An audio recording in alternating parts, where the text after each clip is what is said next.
I think we're probably likely to agree that any picture of the world that isn't monist doesn't consist of just one.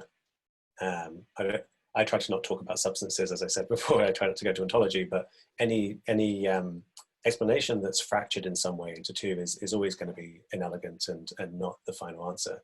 So maybe it's worth laying out precisely your worldview as a kind of consciousness only worldview. So in my view, all that exists are experiential states or mental states. I use these words as synonyms. Many people don't. That's why I make this disclaimer. All that exists are mental states, not your mental states alone, not my mental states alone. There are transpersonal mental states. So it is all experience, but experience has two perspectives.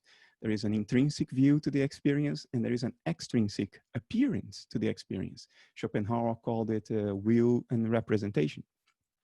Both are experiences, but they correlate with one another. For instance, if I feel fear while I'm lying in a functional MRI, the intrinsic view is the felt fear I have. The extrinsic appearance of that inner state from the point of view of the neuroscientist looking at the monitor of the fMRI machine will be certain patterns of brain activity. Now, those two are experiences of the neuroscientist, experiences of the neurosurgeon, or whoever is taking a peek into the private world of your mental states. So it's only experiences, but experiences correlate across points of view. So there is a, quote, dualism of perspective, but not a dualism of substance. A dualism of perspective, can you go into that a bit more deeply? Yeah, so if I'm lying in the fMRI brain scanner and I feel fear, my perspective is a first-person perspective. But my experience from a first-person point of view presents itself to the neuroscientist looking at the fMRI monitor, presents itself to him in another way, because he has a second or third-person perspective. So there are at least two perspectives, and I think that arises from dissociation, but now we're going to the detail. Yeah. We have to explain why there are two perspectives. If everything is one universal mind, we cannot escape the need to explain why two perspectives arise in one mind. So of course I get to that. That's the meat of my ideas.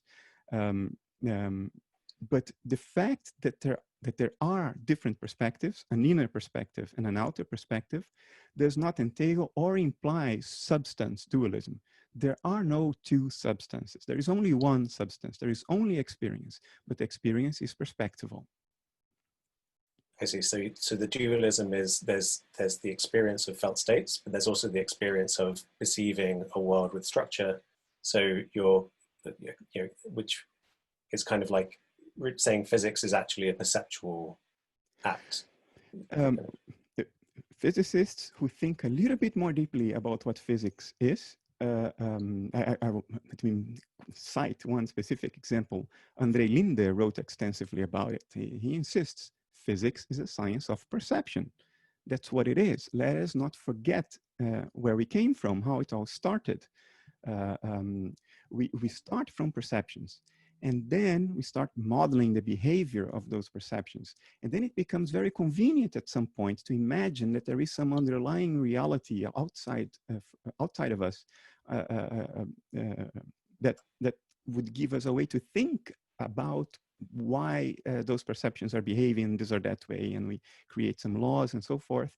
But it all starts from perception. See, I don't reject that there is a world out there that we are all immersed in. That's why we describe our world in such a mutually consistent manner. I'm just saying that that world is not constituted by quantities, by something that is exhaustively defined in quantitative terms. I reject that, because then you face the hard problem. This world out there is constituted by transpersonal experiential states that present themselves to you according to what appears on the screen of perception. But perception is also mental. So there's mentality out there and mentality in here, and there's a correspondence between them, those two perspectives. But it's all mentality.